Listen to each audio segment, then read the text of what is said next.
Mempelajari ilmu tentang tanda-tanda akhir zaman ini bisa melenyapkan kelemahan dan kekalahan psikologis dari diri seorang muslim. Intinya bisa menguatkan optimisme seorang muslim ya, dengan mempelajari ilmu tentang tanda-tanda akhir zaman ini. Contoh sederhana misalkan kita lihat sekarang kaum muslimin di mana-mana dibantai ya, terutama sekarang Palestina sekarang dijajah oleh al-Yahud. Kekalahan demi kekalahan yang menimpa kaum muslimin di zaman ini jika kita tidak memiliki keilmuan yang kokoh, ini bisa saja menimbulkan keraguan terhadap Islam. Dan ini yang banyak terjadi.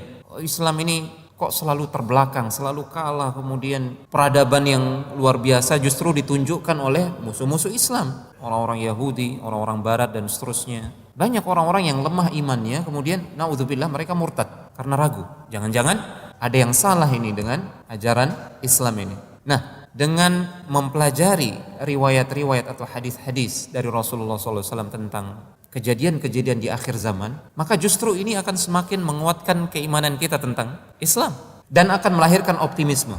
Karena yang terjadi menimpa kita umat ini saat ini terjadi karena sebab-sebab yang dulu pernah disabdakan oleh Rasulullah SAW dilakukan oleh kita, dilakukan oleh umat ini.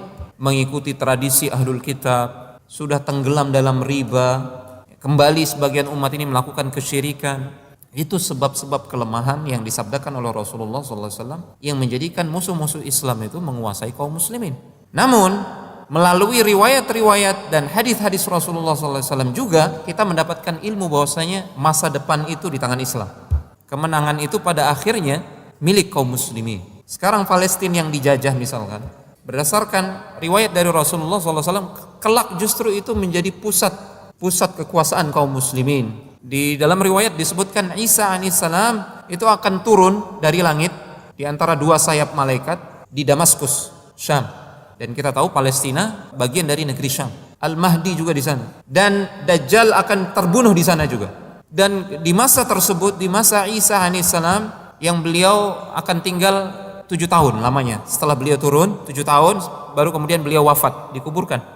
Selama itu terjadi kemakmuran yang luar biasa bagi kaum muslimin, kejayaan, kemenangan, bersatu kaum muslimin. Ini memunculkan optimisme bagi kita.